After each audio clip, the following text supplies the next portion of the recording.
Bismillahirrahmanirrahim. Assalamualaikum warahmatullahi wabarakatuh. Selamat pagi, salam sejahtera bagi kita sekalian. Shalom, salve, Om Swastiastu. Salam kebajikan, rahayu, rahayu.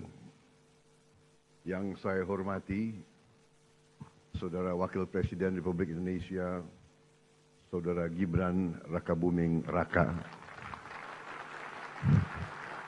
beserta Ibu Selvi Ananda Putri.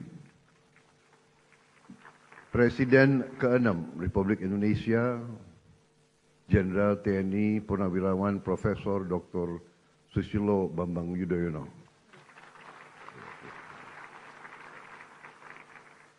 Presiden Republik Indonesia ke-7, Bapak Insinyur Joko Widodo. Wakil Presiden Republik Indonesia ke-6, Jenderal TNI Purnawirawan Tri Sutrisno. Wakil Presiden ke-10 dan ke-12 Republik Indonesia, Bapak Muhammad Yusuf Kalla. Bapak Wakil Presiden ke-11 Republik Indonesia, Profesor Budiono. Wakil Presiden ke-13 Republik Indonesia, Profesor Kiai Haji Ma'ruf Amin.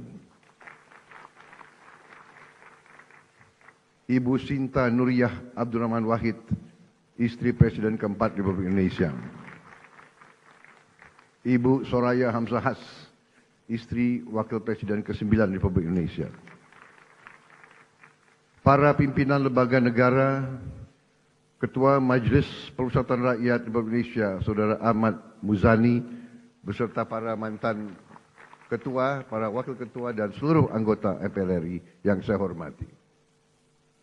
Ketua Dewan Perwakilan Rakyat Republik Indonesia, Saudari Puan Maharani, beserta para mantan ketua, para wakil ketua, dan seluruh anggota DPR RI yang hadir. Ketua Dewan Perwakilan Daerah Republik Indonesia, Saudara Sultan Bakhtiar Najamuddin, beserta para mantan ketua, para wakil ketua, dan anggota DPD RI yang saya hormati. Ketua Mahkamah Agung Republik Indonesia, Profesor Sunarto, yang saya hormati. Ketua Mahkamah Konstitusi Republik Indonesia, Saudara Suhartoyo, yang saya hormati. Ketua Komisi Yudisial Republik Indonesia, Profesor Amzulian Rifai, yang saya hormati. Ketua Badan Pemeriksa Keuangan Republik Indonesia, Saudari Isma Yatun. Para Menteri Koordinator, para Menteri, Kepala Badan Pimpinan Lembaga, Jaksa Agung, Panglima TNI, Kapolri, Kepala BIN, serta seluruh anggota Kabinet Merah Putih yang saya hormati.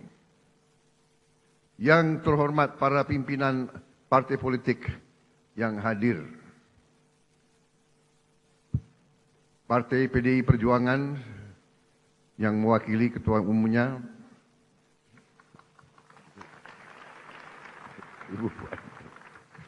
Ketua Umum Partai Golongan Karya, Saudara Bahlil Lahadalia, Ketua Umum Partai Gerindra, saya sendiri.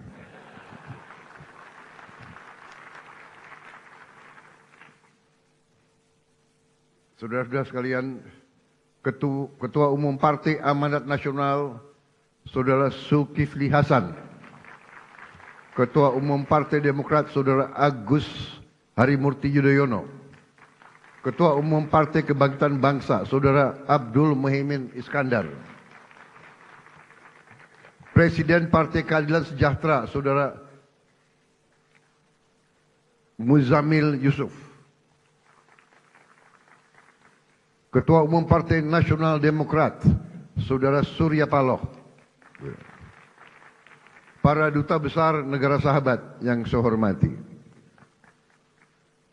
Para ketua Parlemen negara sahabat, Speaker of the House of Representatives from Malaysia, His Excellency Tan Sri Dato' Dr. Johari bin Abdul dari Parlemen Malaysia. Speaker of Legislative Council of Brunei, His Excellency Dato Seri Setia Awang Haji Abdul Darussalam Rahman. Speaker of the Parliament of Singapore, His Excellency Mr. Seah Kian Peng. Speaker of the National Parliament of Timor-Leste, Her Excellency Miss Maria Fernanda Lai. Yang saya hormati dan saya banggakan rekan-rekan pers media dari dalam dan luar negeri, para tamu undangan yang saya hormati, para wakil-wakil rakyat yang hadir, saudara-saudara sekalian yang saya cintai, seluruh rakyat Indonesia, sebangsa dan setanah air dimanapun engkau berada pada hari ini. Saudara-saudara sekalian yang saya hormati, pada tanggal 17 Agustus 2025, 80 tahun sudah para pendiri bangsa Indonesia mendeklarasikan kemerdekaan Indonesia. Proklamasi tanggal 17 Agustus 1945 adalah momen penting dalam perjuangan panjang bangsa ini untuk berdiri di atas kaki kita sendiri. Setelah deklarasi kemerdekaan 17 Agustus 1945, bangsa kita berperang selama 5 tahun. Kita berperang merebut kemerdekaan dengan senjata dan dengan diplomasi, dengan semua kekuatan kita, hingga kedaulatan kita benar-benar dapat kita rebut dan diakui pada tahun 1949. Sejak itu para pendahulu saya, Presiden Republik Indonesia pertama hingga Presiden Republik Indonesia yang ketujuh, bekerja keras membangun bangsa Indonesia. Bekerja keras untuk mewujudkan bangsa yang adil dan makmur. Presiden Soekarno telah memimpin perjuangan pembentukan Negara Kesatuan Republik Indonesia dan berhasil mempertahankan keutuhan wilayah Republik Indonesia di tengah berbagai intervensi dan invasi dari negara-negara asing. Presiden Soekarno juga berhasil mengintegrasikan Irian Barat ke dalam NKRI. Presiden Soeharto melaksanakan pembangunan ekonomi yang merata dari Sabang sampai Merauke. Berhasil mewujudkan swasembada pangan dan meletakkan dasar-dasar industrialisasi ekonomi dan menurunkan kemiskinan ekstrim. Presiden Habibie mengenalkan kita ke arah teknologi tinggi, mampu menjaga stabilitas ekonomi di tengah krisis multidimensi tahun 1998. Presiden Abdurrahman Wahid menjaga stabilitas bangsa, berhasil memperkokoh kerukunan antara suku, agama, dan ras, sehingga jati diri bangsa Indonesia sebagai bangsa majemuk dalam keharmonisan terbentuk secara kuat dan kokoh. Presiden Megawati menyelesaikan proses pemulihan ekonomi akibat krisis ekonomi dan moneter yang berkepanjangan. Menyelesaikan ribuan kasus perusahaan-perusahaan yang kolaps akibat krisis moneter 1998. Dan melaksanakan pemilihan umum secara langsung untuk pertama kalinya, serta memperkuat lembaga-lembaga negara. Presiden Susilo Bambang Yudhoyono mengatasi kerawanan ekonomi karena krisis keuangan dunia 2008. Berhasil menyelesaikan konflik Aceh dan meletakkan dasar yang kuat untuk pembangunan ekonomi yang adil, merata, dan terencana. Presiden Joko Widodo membangun berbagai infrastruktur penting, meningkatkan konektivitas antara sentra-sentra ekonomi, memimpin kita di saat yang kritis, yaitu pandemi COVID-19, sehingga Indonesia termasuk salah satu negara yang paling cepat pulih dari dampak pandemi, keluar dari kesulitan ekonomi, dan juga beliau merintis pembangunan ibu kota negara Nusantara dan meletakkan dasar strategi hilirisasi sumber daya alam Indonesia. Seluruh presiden pendahulu saya bersama pemerintah yang mereka pimpin berupaya mewujudkan Indonesia yang lebih dekat dengan cita-cita kemerdekaan kita, yaitu negara yang merdeka, berdaulat, adil, dan makmur. Negara yang sesuai dengan cita-cita pembentukan negara kita, yang tercantum dalam pembukaan Undang-Undang Dasar 1945, yaitu negara yang melindungi segenap bangsa Indonesia dan seluruh tumpah darah Indonesia, memajukan kesejahteraan umum, mencerdaskan kehidupan bangsa, dan melaksanakan ketertiban dunia yang berdasarkan kemerdekaan, perdamaian abadi, dan keadilan sosial. Saudara-saudara sekalian yang saya hormati, tujuan kita merdeka adalah untuk merdeka dari kemiskinan, untuk merdeka dari kelaparan, merdeka dari penderitaan. Negara kita harus bisa berdiri di atas kaki kita sendiri. Negara kita harus berdaulat secara ekonomi dan mampu memenuhi kebutuhan pangan kita sendiri. Negara kita diberi karunia oleh Allah SWT sumber daya yang melimpah ruah. Tantangan kita adalah menjaga dan mengelola kekayaan kita agar cita-cita kemerdekaan kita dapat terwujud dalam waktu sesingkat-singkatnya. Hadirin sekalian, hari ini 299 hari yang lalu saya berdiri di sini dan diambil sumpah oleh MPR di hadapan wakil-wakil rakyat Indonesia, di hadapan rakyat Indonesia, dan terutama di hadapan Tuhan Yang Maha Kuasa, bersama wakil presiden saya, Saudara Gibran Rakabuming Raka. Dan di hari yang hikmat ini, saya kembali berdiri di depan saudara-saudara, di depan wakil-wakil rakyat, untuk menyampaikan laporan kerja pemerintahan yang saya pimpin dan lembaga-lembaga negara.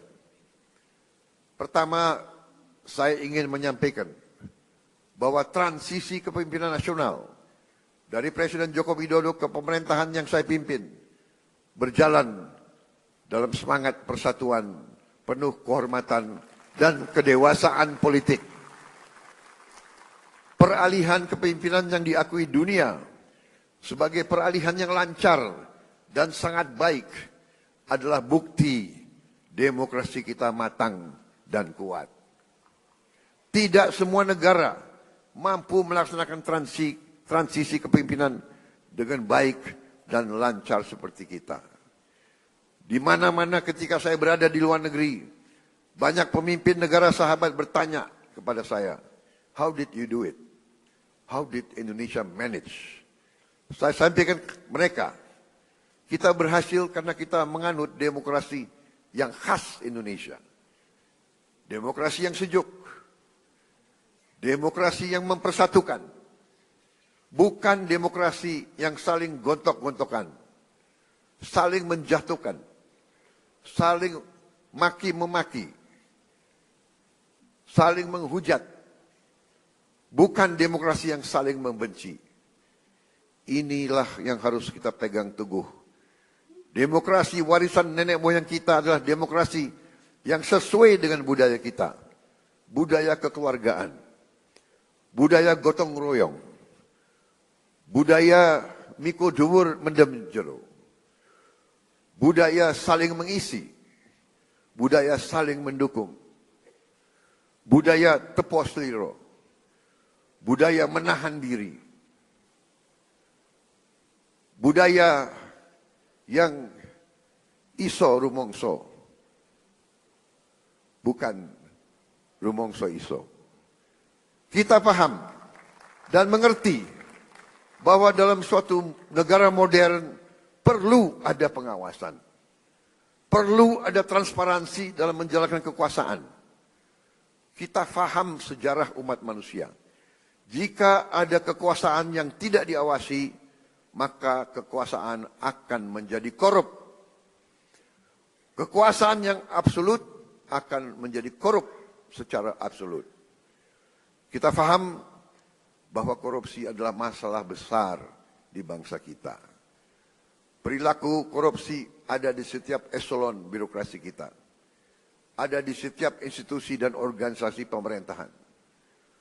Perilaku korup ada di BUMN kita. Ada di BUMD kita. Ini bukan fakta yang harus kita tutup-tutupi. Setelah 299 hari saya memimpin pemerintahan eksekutif, saya semakin mengetahui berapa besar tantangan kita. Berapa besar penyelewengan yang ada di lingkungan pemerintahan kita. Hal ini tidak baik, tapi harus saya laporkan kepada para wakil-wakil rakyat Indonesia.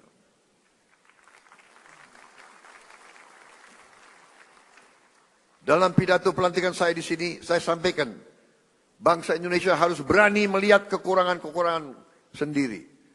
Harus berani melihat kesalahan-kesalahan kita sendiri. Harus berani melihat penyakit-penyakit yang ada di tubuh kita, agar kita bisa perbaiki kekurangan-kekurangan tersebut. Tanpa mau mengakui, tidak mungkin kita mampu memperbaiki. Saya disumpah untuk melaksanakan perintah Undang-Undang Dasar Republik kita. Karena itu, saya tidak ada pilihan lain selain memimpin upaya pemberantasan korupsi dan penyelewengan di semua lembaga eksekutif dan pemerintah. Itulah sebabnya pada awal tahun 2025 ini kami telah identifikasi dan telah selamatkan 300 triliun uang, 300 triliun rupiah dari APBN yang kami lihat rawan diselewengkan. Di antaranya anggaran perjalanan dinas luar dan dalam negeri yang begitu besar, anggaran alat tulis kantor yang begitu besar, dan berbagai anggaran yang selama ini jadi sumber korupsi dan sumber bacaan. Efisiensi ini diperintah oleh Undang-Undang Dasar kita, yaitu ayat 4 pasal 33 Undang-Undang Dasar Negara Republik Indonesia. 300 triliun rupiah kami geser untuk hal-hal yang lebih produktif dan langsung bisa dirasakan rakyat banyak. Majelis yang terhormat, sebagai Presiden Republik Indonesia, saya bertanggung jawab atas pemerintahan eksekutif. Saya berkewajiban menegakkan hukum demi keselamatan bangsa. Saat ini kita menghadapi realita terjadi kebocoran kekayaan negara kita dalam skala yang sangat besar. Kita mengalami suatu kondisi yang saya sebut net outflow of national wealth. Janganlah kita menghabiskan tenaga kita untuk mencari siapa yang salah. Kita tidak ada waktu. Kita tidak punya cukup energi untuk mencari kesalahan orang. Pemerintah yang saya pimpin harus memusatkan diri untuk mencari solusi yang tepat dan cepat atas masalah pokok ini. Ibarat sebuah badan, kalau darahnya terus mengalir keluar, maka pada suatu titik badan itu akan mati. Kalau mengalirnya kekayaan kita ke luar negeri, kita biarkan terus-menerus, kita berpotensi jadi negara gagal. Karena itu saya berkewajiban untuk mengambil langkah-langkah yang perlu, walaupun itu sulit dan juga tidak populer bagi pihak-pihak tertentu. Saya harus mengambil langkah-langkah untuk menyelamatkan kekayaan negara agar bisa digunakan untuk kepentingan bangsa kita di hari ini dan di hari esok. Untuk kepentingan generasi sekarang dan generasi mendatang. Terus terang saya katakan di sini di hadapan saudara-saudara sekalian, kalau kita konsekuen menjalankan apa yang telah dibuat oleh para pendiri bangsa kita, oleh Bung Karno, Bung Hatta, Bung Syahrir, Haji Agus Salim, tokoh-tokoh generasi 45, yaitu rancang bangun, blueprint negara, bagaimana negara harus dijalankan, yang semua sudah tertuang dalam Undang-Undang Dasar 1945, saya yakin bangsa kita akan selamat.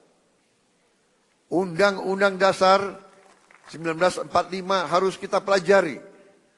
Undang-Undang Dasar 1945 janganlah menjadi mantra, janganlah menjadi slogan. Hanya di bibir kita teriak-teriak terus.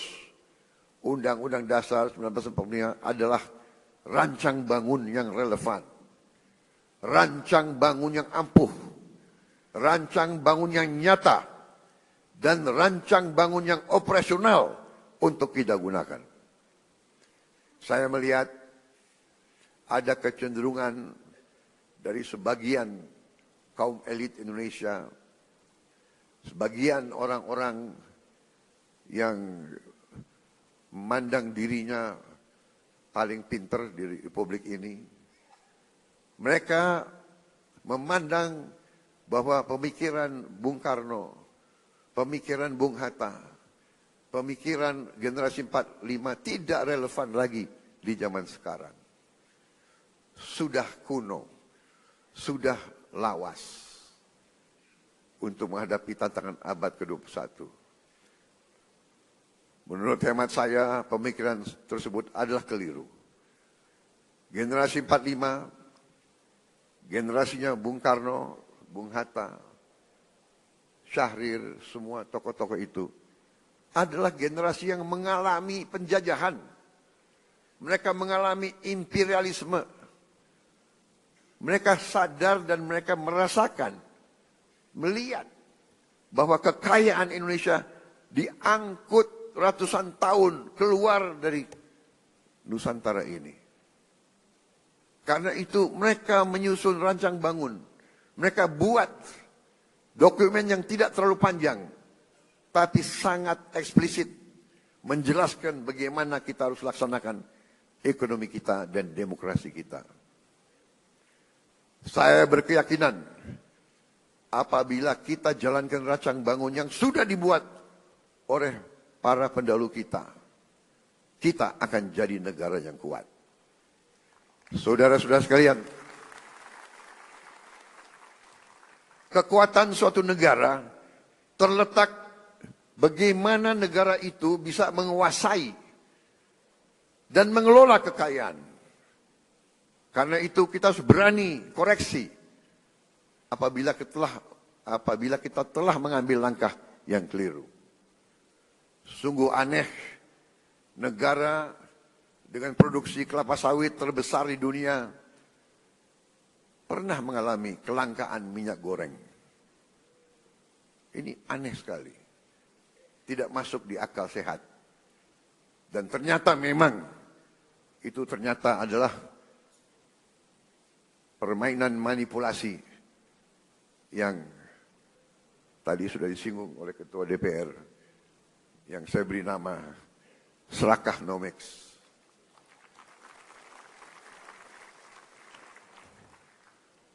Negara produsen kelapa sawit terbesar di dunia, berminggu-minggu, hampir berapa bulan, kelapa sawit langka. Saudara, juga sungguh aneh. Kita subsidi pupuk, subsidi alat pertanian, subsidi pestisida, subsidi irigasi, waduk. Kita subsidi beras. Tapi harga pangan kadang-kadang tidak terjangkau oleh sebagian rakyat kita. Keanehan-keanehan ini bisa terjadi karena ada distorsi dalam sistem ekonomi kita. Adalah penyimpangan bahwa sistem ekonomi yang diamanatkan oleh Undang-Undang Dasar 1945, terutama di pasal 33 ayat 1, 2, dan 3, telah kita abaikan. Seolah-olah ayat-ayat dalam pasal itu tidak relevan dalam kehidupan kita yang modern di abad ke-21 ini. Saudara-saudara sekalian, setelah saya pelajari secara mendalam, saya berkeyakinan Undang-Undang Dasar kita, terutama pasal-pasal yang saya sebut pasal-pasal pengaman, seperti pasal 33 ayat 1, 2, 3, dan 4, adalah benteng pertahanan ekonomi kita. Ayat 1, perekonomian disusun sebagai usaha bersama berdasar atas azas kekeluargaan. Azas kekeluargaan, bukan azas konglomerasi.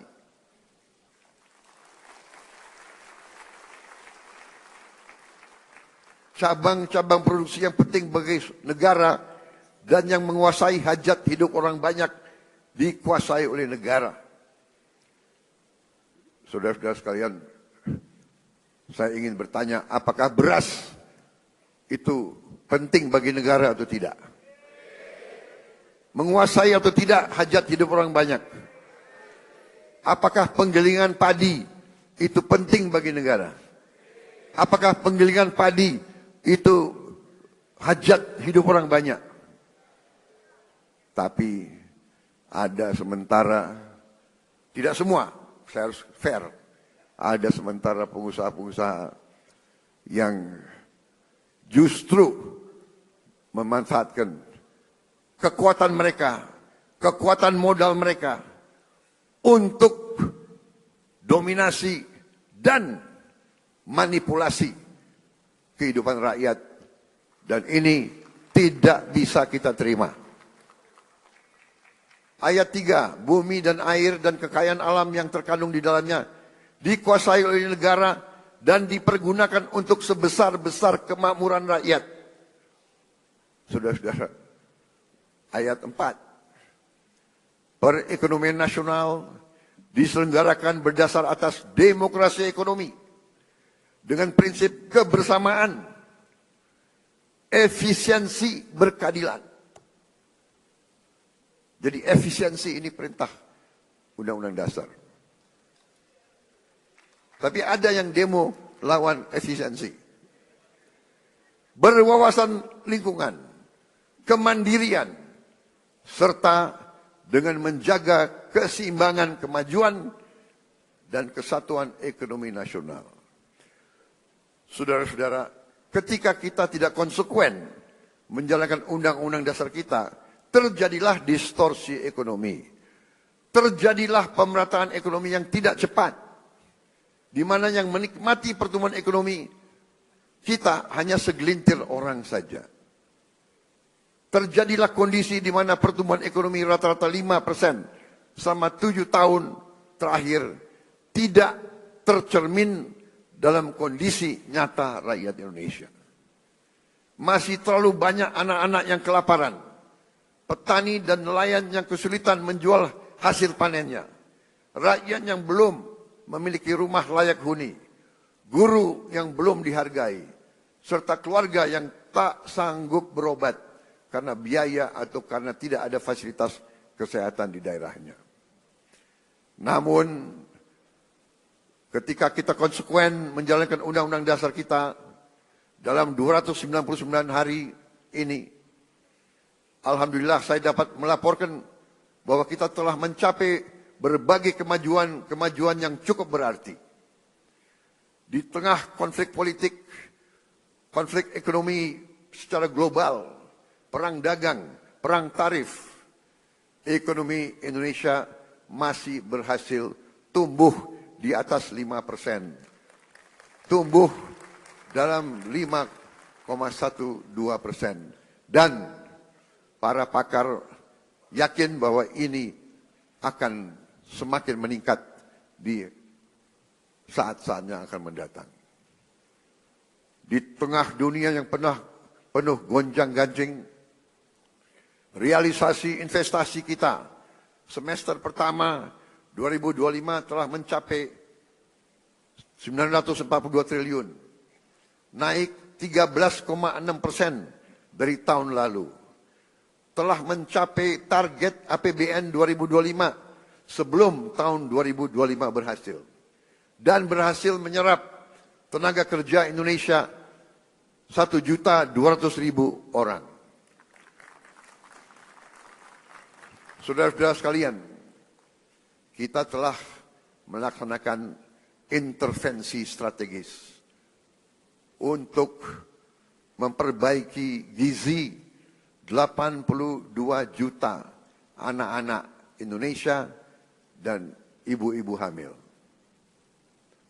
Saudara-saudara sekalian, sekarang kita telah mencapai kemajuan yang membanggakan. Pagi ini saya mendapat laporan dari Badan Gizi Nasional, sudah 20 juta anak sekolah. Anak belum sekolah, ibu hamil, dan ibu menyusui sudah menerima makan bergizi gratis setiap hari. Terima kasih Badan Gizi Nasional. Di hadapan majelis terhormat ini, saya menyampaikan penghargaan saya kepada Kepala Badan dan seluruh anggota Badan Gizi Nasional yang telah bekerja keras mencapai hal ini. Saudara-saudara sekalian, dalam 7 bulan kita berhasil mencapai apa yang negara-negara lain butuh belasan tahun. Saya telah jumpa dengan Presiden Brazil dan mantan Presiden Brazil. Brazil butuh 11 tahun untuk mencapai 40 juta makan bergizi gratis setiap hari. Saudara-saudara, kita kadang-kadang harus mengakui bahwa bangsa kita punya kemampuan. Bangsa kita, bila ada kehendak, banyak yang bisa kita kerjakan bersama. Begitu banyak masalah manajemen yang harus kita hadapi agar program ini berjalan baik. Pembangunan fisik dapur, pengelolaan rantai pasok, pelatihan manajer-manajer dan pelaksana-pelaksana. Sekali lagi, saya tadi ucapkan terima kasih kepada Kepala Badan Gizi Nasional. Saudara dan anggotamu telah bekerja dengan baik. Kita kadang-kadang kalau yang berbuat baik, kita lupa ucapan terima kasih. Kalau yang berbuat salah, kita tidak akan lupa-lupa. Terus diingat. Saya juga ucapkan terima kasih kepada semua pihak yang telah mendukung terlaksananya makan bergizi gratis. TNI, Polri, Nahdlatul Ulama, Muhammadiyah, ormas-ormas, koperasi-koperasi, yayasan-yayasan yang telah rame-rame terlibat dan bergotong royong membentuk Satuan Pelayanan Pemenuhan Gizi di seluruh provinsi Indonesia.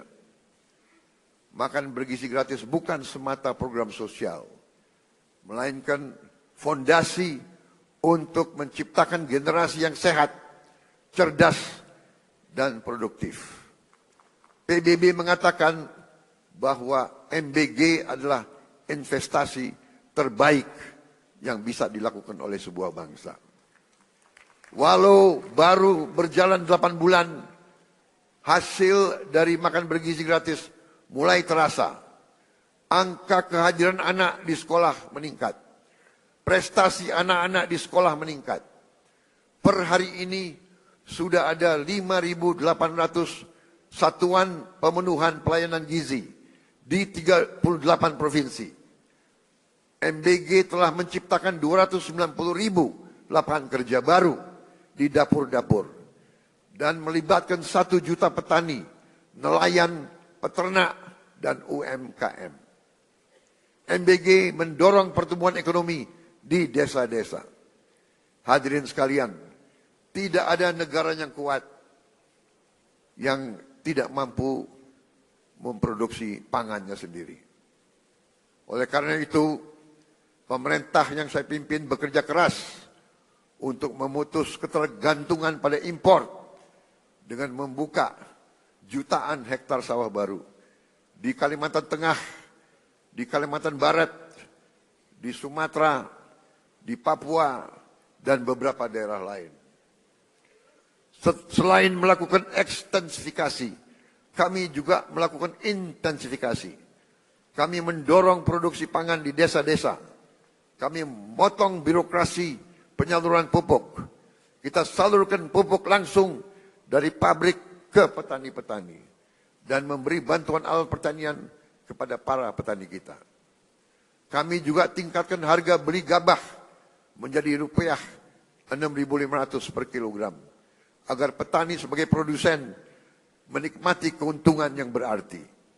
Hari ini kita surplus produksi beras.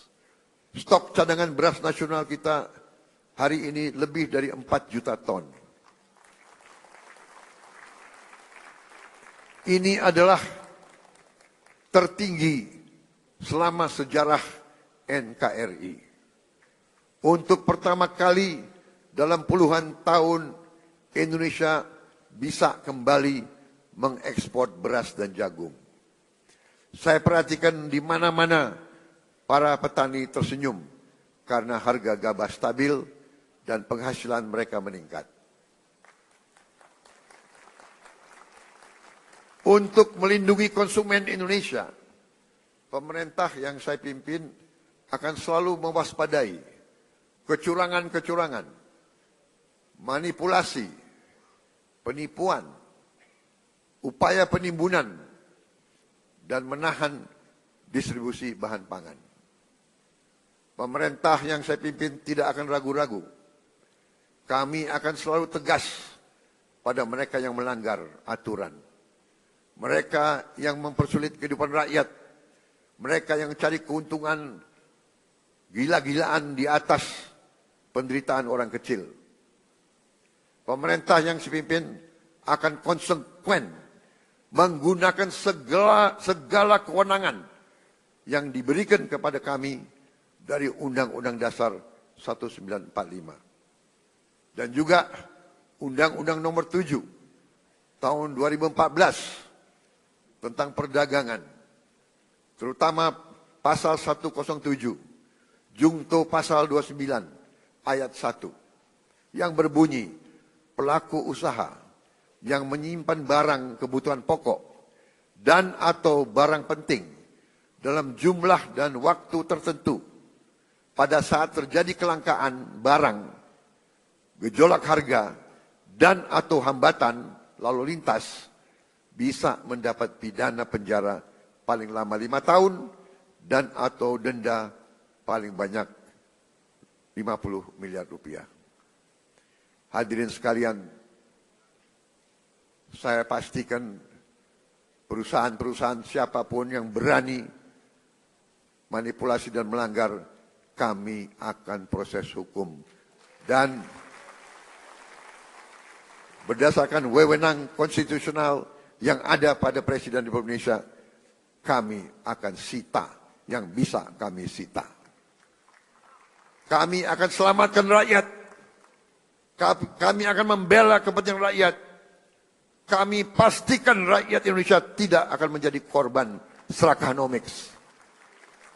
Korban mereka-mereka yang mengejar keuntungan sebesar-besarnya. Menipu dan mengorbankan rakyat Indonesia. Dan membawa keuntungan itu, kekayaan itu keluar dari Republik Indonesia. Ini harus kita hentikan.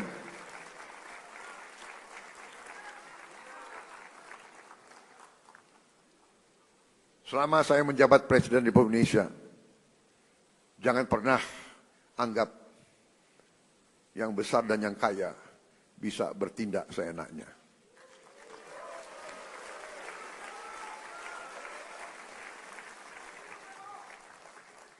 Kami tidak gentar dengan kebesaranmu. Kami tidak gentar dengan kekayaanmu.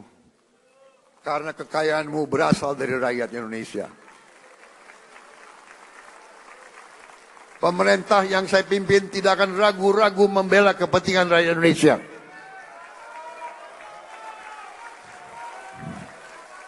Kita akan gunakan Undang-Undang Dasar 1945 pasal 33 yang sudah sangat jelas. Cabang-cabang produksi yang penting bagi negara dan yang menguasai hajat hidup banyak dikuasai oleh negara. Ini warisan Bung Karno, ini warisan Bung Hatta, ini warisan Bung Syahrir. Saya yakin mereka berada di atas kebenaran. Atas dasar inilah hari ini saya umumkan, setelah pertimbangan cermat oleh pemerintah, untuk melindungi hak rakyat mendapatkan beras yang tepat. Tepat takaran, tepat kualitas, harga terjangkau, dan usaha penggilingan beras skala besar harus mendapat izin khusus dari pemerintah. Kalau mereka masih mau bergerak di bidang ini. Kalau tidak, yang besar silahkanlah pindah ke bidang lain. Jangan main di atas kebutuhan dasar rakyat Indonesia.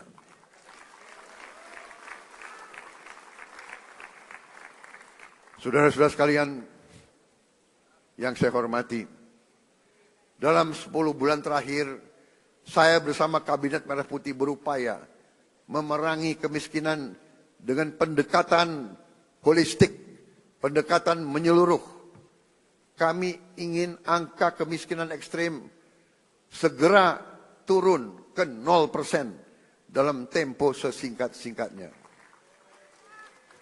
Karena itu untuk pertama kali dalam sejarah Republik Indonesia, kami telah membentuk sistem data tunggal sosial ekonomi nasional, DTSEN. DTSEN menjadi pegangan kita. Kami pastikan program-program pemerintah untuk masyarakat miskin tepat sasaran. Dengan DTSEN kami menjaring siapa yang berhak menerima manfaat. Sebelumnya kami dapat laporan bahwa masih ada orang kaya yang menikmati subsidi rakyat. Dengan sekarang kita ingin tepat sasaran. Saudara-saudara sekalian, salah satu upaya kita untuk memutus rantai kemiskinan absolut adalah kita membentuk sekolah rakyat. Kita sudah berhasil membangun dan membuka 100 sekolah rakyat. Kita harapkan tahun depan akan menjadi 200, tahun selanjutnya akan menjadi 300, dan seterusnya.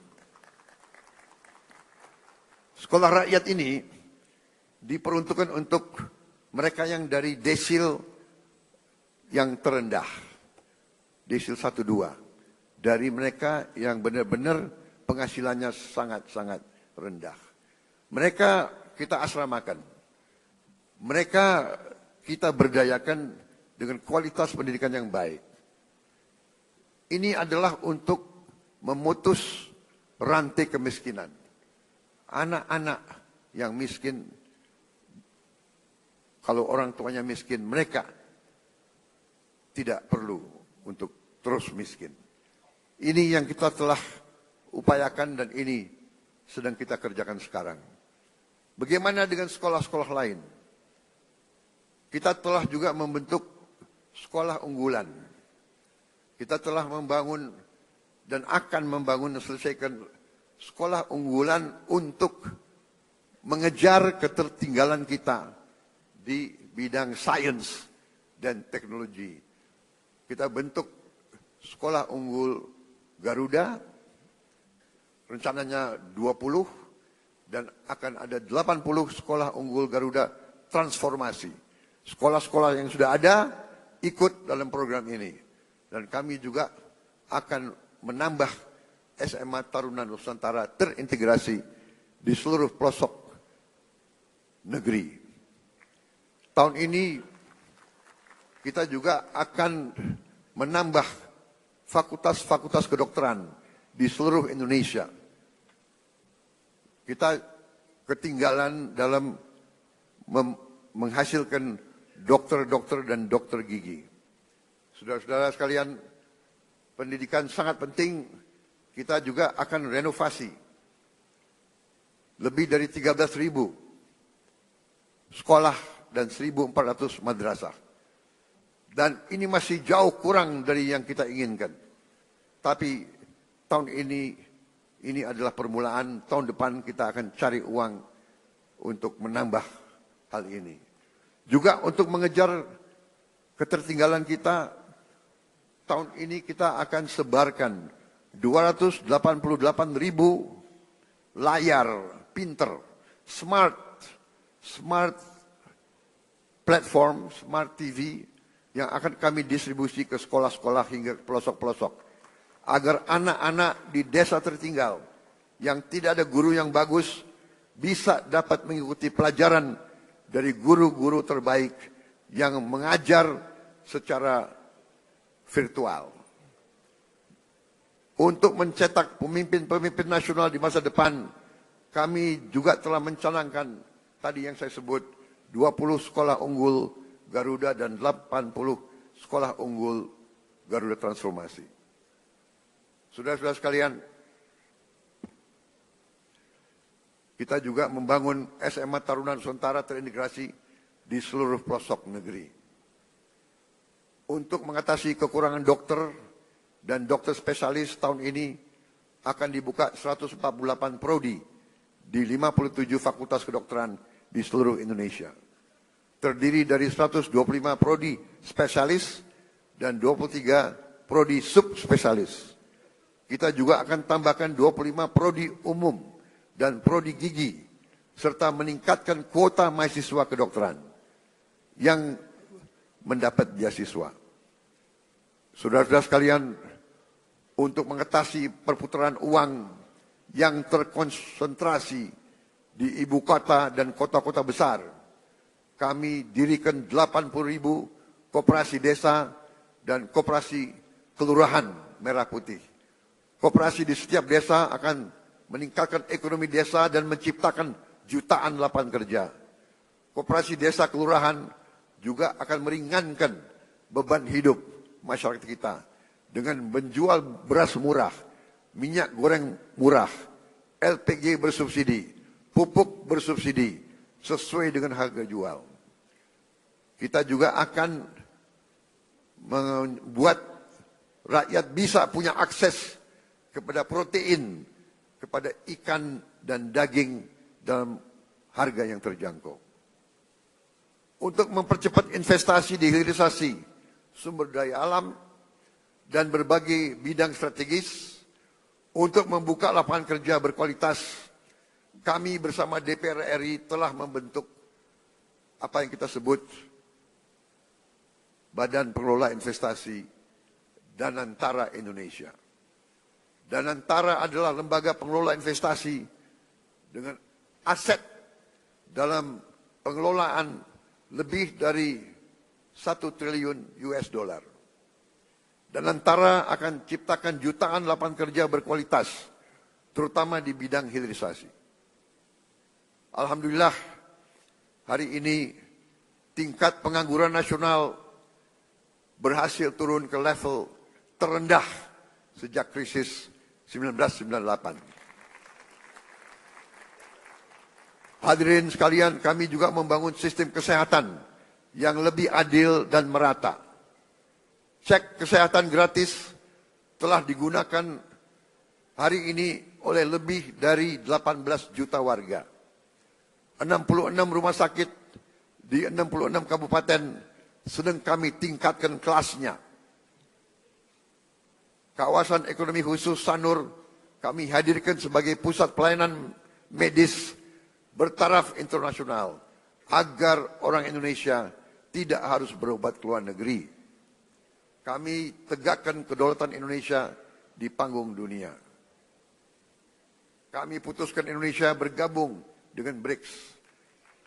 Indonesia juga diundang di mana-mana menjadi kehormatan dalam perayaan kemerdekaan India dan perayaan Hari Nasional Prancis. Kami juga berhasil menyelesaikan perundingan dagang Uni Eropa dengan Indonesia, SEPA, yaitu Comprehensive Economic Partnership Agreement, yang sebenarnya adalah Free Trade Agreement, di mana kita bisa akses pasar Eropa dengan tarif nol. Kita juga berunding dengan Amerika. Indonesia aktif memperjuangkan pengakuan Palestina dan memimpin pembahasan solusi dua negara. Saat ini juga 2 pesawat Hercules kita sedang beroperasi di Timur Tengah menerjunkan bantuan-bantuan dari udara ke Gaza. Saudara-saudara sekalian, kami bekerja untuk menegakkan hukum dan keadilan. Salah satu yang penting adalah dalam menegakkan hukum dan keadilan, gaji hakim harus dalam keadaan baik. Kami telah naikkan untuk beberapa hakim sampai dengan 280% peningkatannya. Kami juga tidak segan-segan membongkar kasus-kasus korupsi besar. Bersama TNI dan Polri kami pastikan bumi dan air dan kekayaan alam yang terkandung di dalamnya dikuasai oleh negara dan dipergunakan untuk sebesar-besar kemakmuran rakyat. Saudara-saudara sekalian,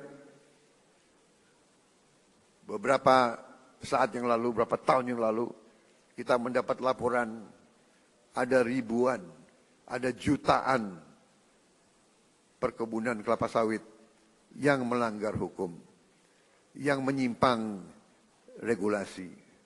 Ada yang membuat perkebunan di hutan lindung. Ada yang tidak melaporkan luasnya perkebunan mereka. Ada yang dipanggil BPKP tidak mau datang. Kami terbitkan Peraturan Presiden nomor 5 tahun 2025 tentang penertiban kawasan hutan. Dan pada hari ini saya melaporkan di majelis ini bahwa pemerintah Republik Indonesia sudah menguasai kembali 3,1 juta hektar dari potensi 5 juta hektar lahan sawit yang dilaporkan melanggar aturan, tapi kita belum verifikasi. Yang sudah jelas kita verifikasi melanggar aturan adalah 3,7 juta hektar, dan dari 3,7 juta hektar, 3,1 juta sudah dikuasai kembali. Saudara-saudara sekalian, perlu saya laporkan juga di sini bahwa ada keputusan pengadilan yang sudah ingkrah 18 tahun yang lalu yang memerintahkan ada kebun-kebun kelapa sawit yang harus disita, tapi tidak ada penegak hukum waktu itu yang mau melaksanakannya. Saya tidak tahu kenapa. Tapi saya telah perintahkan dikuasai kembali oleh negara, dan untuk itu kita telah menggunakan pasukan-pasukan TNI untuk mengawal tim-tim yang menguasai kebun-kebun tersebut. Karena sering terjadi perlawanan. Berani-berani melawan pemerintah NKRI. Ya, kita hadapi, saudara-saudara sekalian. Setelah ini, kita akan tertibkan juga tambang-tambang yang melanggar aturan. Saya telah diberi laporan oleh aparat-aparat bahwa terdapat 1.063 tambang ilegal. Dan potensi kekayaan yang dihasilkan oleh 1.063 tambang ilegal ini dilaporkan potensi kerugian negara adalah minimal 300 triliun. Saudara-saudara sekalian,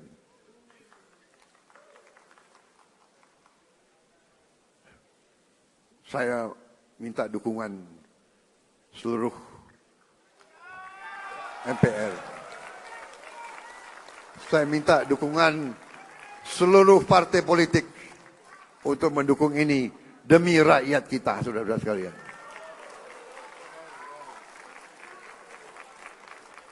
Dan saya beri peringatan, apakah ada orang-orang besar, orang-orang kuat, jenderal-jenderal dari manapun, apakah jenderal dari TNI atau jenderal dari polisi atau mantan jenderal, tidak ada alasan kami akan bertindak atas nama rakyat.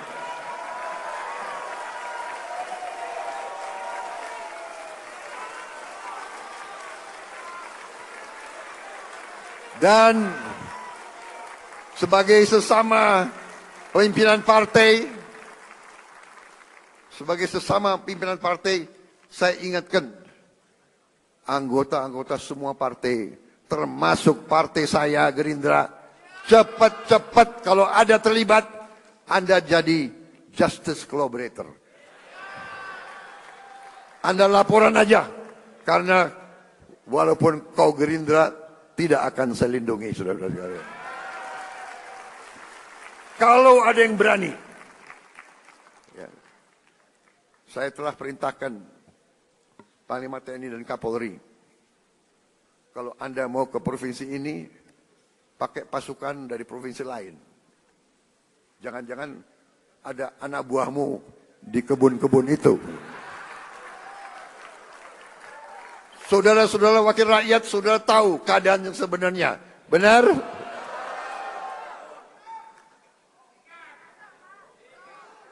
Saya sudah lama jadi orang Indonesia.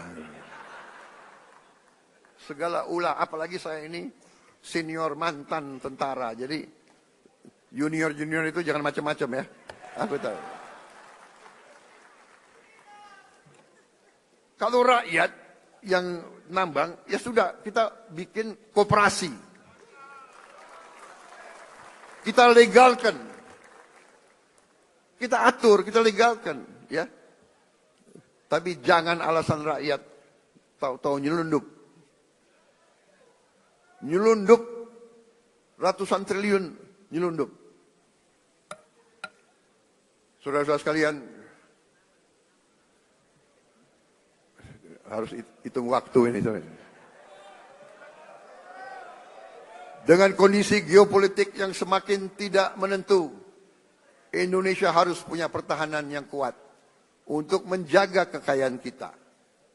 Untuk itu tahun ini kita bentuk 6 komando daerah militer baru, 14 komando daerah angkatan laut, 3 komando daerah angkatan udara, 1 komando operasi udara, 6 grup komando pasukan khusus, 20 brigade teritorial pembangunan, 1 brigade infanteri marinir, 1 resimen korps pasukan gerak cepat, 100 batalion teritorial pembangunan, 5 batalion infanteri marinir dan 5 batalion komando korps pasukan gerak cepat. Langkah ini sejalan dengan doktrin pertahanan kita, pertahanan dan keamanan rakyat semesta, SIS Hankam Rata, di mana seluruh warga negara dan sumber daya nasional didaya gunakan secara total untuk kepentingan pertahanan dan keamanan kita. Saudara-saudara sekalian, kita faham bahwa perang itu destruktif. Kita tidak mau perang, kita harus hindari perang. Karena itu, politik luar negeri yang saya jalankan dan saya umumkan adalah politik 1000 kawan terlalu sedikit, 1 lawan terlalu banyak. Kami tetap pada garis non-blok, garis non-aligned. Kami tidak akan berpihak kepada blok manapun. Ini yang kami sampaikan di mana-mana. Bebas aktif. Kita ingin damai dengan semua orang. Kami terutama dengan tetangga-tetangga kita. Kita ingin selesaikan semua masalah. Ada masalah, kadang-kadang masalah garis perbatasan. Masalah ini adalah warisan dari kolonialis, warisan dari penjajah. Belanda datang dengan Inggris, dia bikin garis seenak jidatnya dia bikin garis. Yang repot kita sekarang, ya kan? Kita mau ditabrakan sama Malaysia. Kita sahabat sama Malaysia. Kita satu rumpun. Tapi selalu politik divida et impera itu selalu ada. Janganlah kita naif. Janganlah kita terus-menerus mau diadu domba. Saudara sekalian, setiap elemen negara Indonesia, marilah kita bekerja keras agar setiap anak Indonesia berangkat ke sekolah dan mendapat makan yang baik. Kita ingin petani, nelayan kita kembali bangga menjadi tulang punggung bangsa, menjadi produsen makanan. Hidup petani dan nelayan kita harus baik, harus bagus. Untuk itu kita akan bangun dalam waktu yang secepat ini. Tahun ini juga kita harus mulai 1.100 desa nelayan.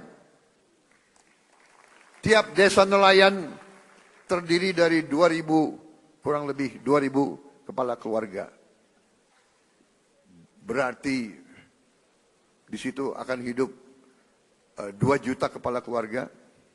Kalau satu kepala keluarga terdiri dari bapak, ibu, dan 3 anak, berarti 5 juta.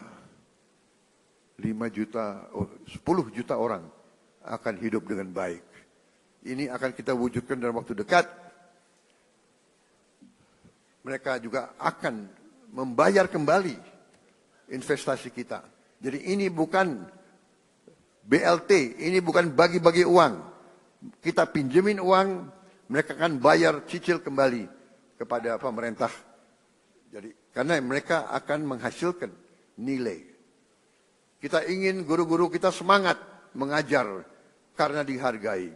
Kita ingin rakyat kecil bisa tersenyum karena tidak lagi takut sakit, tidak takut lapar, dan tidak takut anaknya tidak bisa sekolah. Dan kita harus cari lapangan kerja yang sebesar-besarnya dan sebanyak-banyaknya.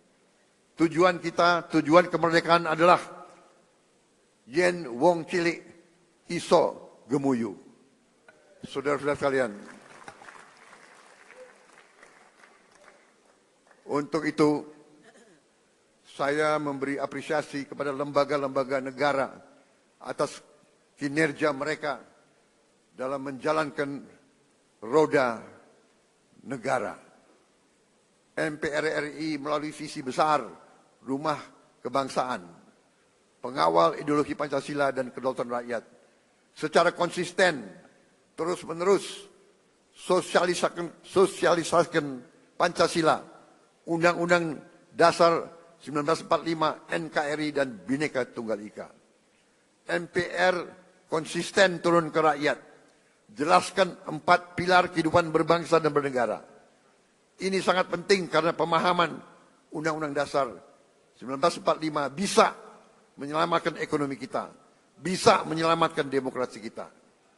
DPR RI pada periode awal 2024-2029 telah membahas dan mengesahkan 14 rancangan undang-undang dan telah menetapkan program legislasi nasional tahun 2025 dan jangka menengah 2025-2029. Sehingga perencanaan, penyusunan dan pembahasan RUU berjalan secara terarah dan terukur. Pada pelaksanaan fungsi penganggaran, DPR RI telah membantu pemerintah mewujudkan efisiensi berkeadilan di APBN kita yang merupakan mandat dari Undang-Undang Dasar 1945 serta membantu menyusun RAPBN 2026 yang akan saya sampaikan sore hari ini. DPR RI juga telah melaksanakan fungsi pengawasan yang luas melalui 26 panitia kerja pengawasan dan 3 tim pengawasan.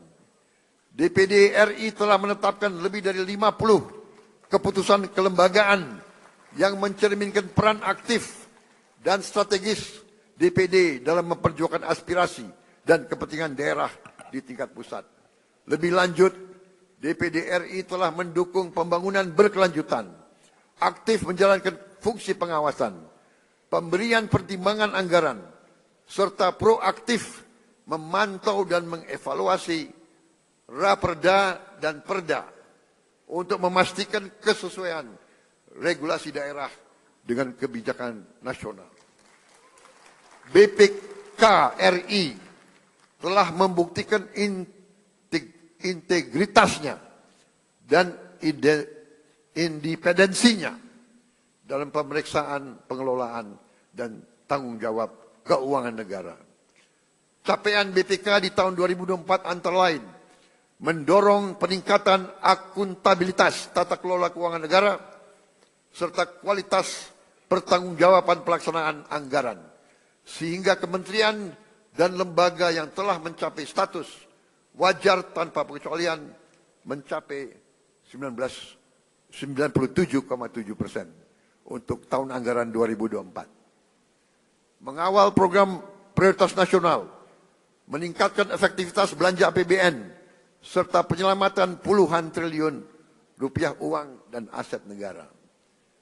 Mahkamah Konstitusi di sepanjang tahun 2024 hingga pertengahan 2025 telah menangani ratusan perkara pengujian undang-undang, perselisihan hasil pemilihan umum, dan perselisihan hasil pemilihan kepala daerah dengan proses persidangan yang efektif, tepat waktu, dan menghasilkan berbagai putusan penting yang menjadi tonggak penguatan demokrasi dan perlindungan hak konstitusional warga negara. Mahkamah Agung secara serius dan berkelanjutan melakukan reformasi peradilan, modernisasi manajemen perkara, penyelesaian sengketa perdata secara cepat dan berorientasi pada perdamaian, serta penanganan perkara pidana dengan pendekatan restoratif justice. Dengan sistem peradilan elektronik atau e-court di Mahkamah Agung, jumlah perkara yang didaftarkan di pengadilan tingkat pertama meningkat 30,84% dari tahun sebelumnya. Penyelesaian sengketa perdata dengan nilai gugatan di bawah 500 juta rupiah meningkat 68%. Dan tingkat keberhasilan penyelesaian sengketa melalui mediasi meningkat 28%. Capaian ini adalah bukti nyata kerja keras Mahkamah Agung untuk mewujudkan peradilan yang modern, cepat, berbiaya ringan, dan berkeadilan bagi seluruh rakyat Indonesia. Komisi Yudisial memainkan peran strategis dalam kesejahteraan rakyat dan kemajuan Indonesia, yaitu dengan menjaga integritas hakim dan meningkatkan kepercayaan publik terhadap integritas hakim. Sepanjang tahun 2024 sampai dengan periode Juli 2025, Komisi Yudisial telah melaksanakan seleksi calon hakim agung dan hakim ad hoc yang menghasilkan sebanyak 9 orang calon hakim agung, 3 orang calon hakim ad hoc di Mahkamah Agung.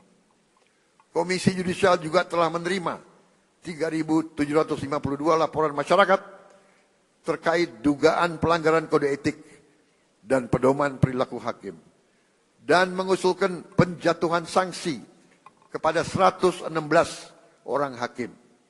Selain itu, saya juga mengucapkan terima kasih kepada Bank Indonesia, Otoritas Jasa Keuangan, Lembaga Penjamin Simpanan, Komisi Pemberantasan Korupsi, Komisi Pemilihan Umum, Badan Pengawas Pemilu, Ombudsman RI, Komnas HAM, dan lembaga-lembaga nasional lainnya yang telah berkontribusi untuk kemajuan bangsa sesuai dengan peran dan kewenangannya. Terakhir, saya juga mau gunakan kesempatan ini untuk mengucapkan terima kasih kepada setiap pengusaha nasional yang telah membuka lapangan kerja di Indonesia, menanamkan modal di Indonesia, dan menyimpan hasil usahanya di Indonesia. Jangan salah,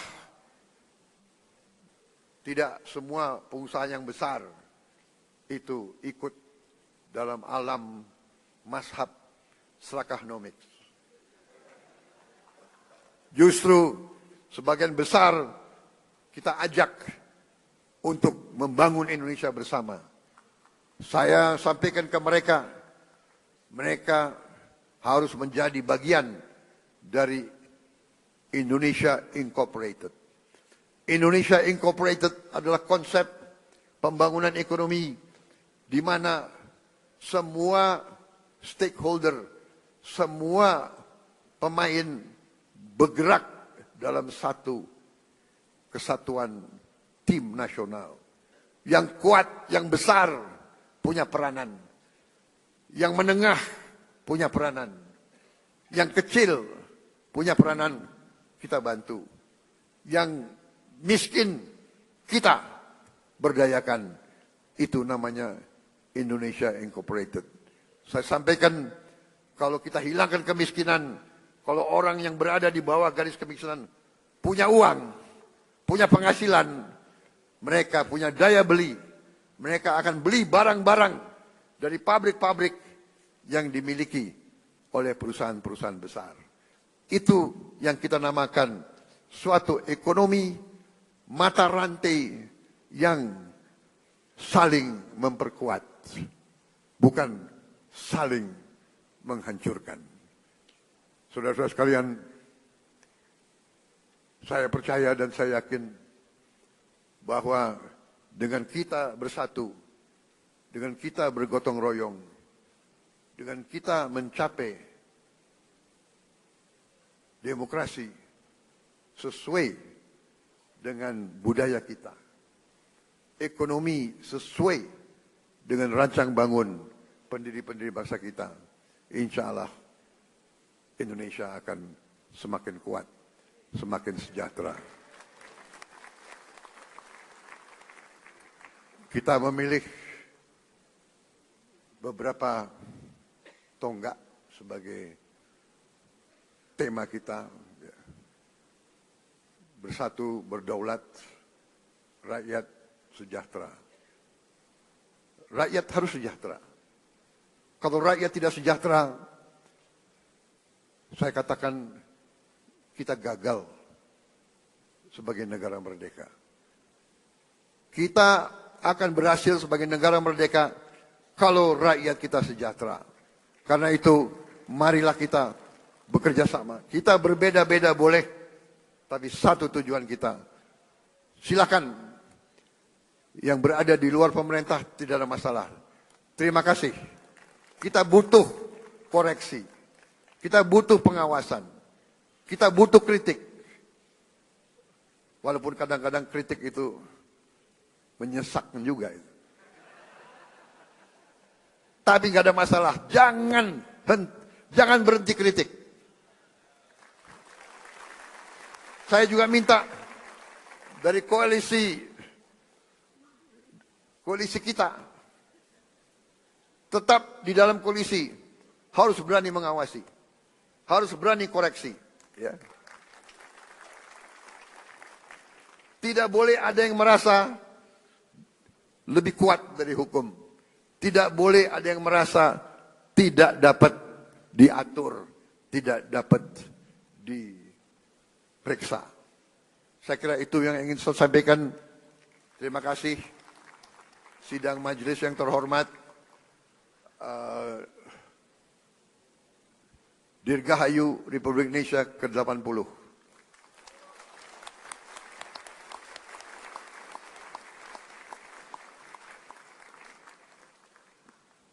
Mungkin inilah tandanya bahwa demokrasi kita kuat, karena saya adalah Presiden ke-8 Republik Indonesia yang akan memimpin perayaan Hari Kemerdekaan yang ke-8 Dasawarsa.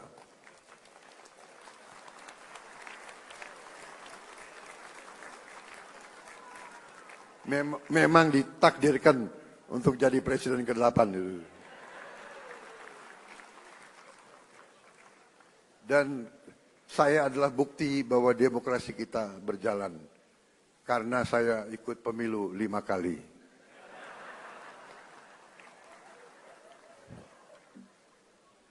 Alhamdulillah 4 kali kalah. Tapi hari ini saya berdiri di depan majelis ini. Terima kasih. Terima kasih, saudara-saudara sekalian. Wassalamualaikum warahmatullahi wabarakatuh.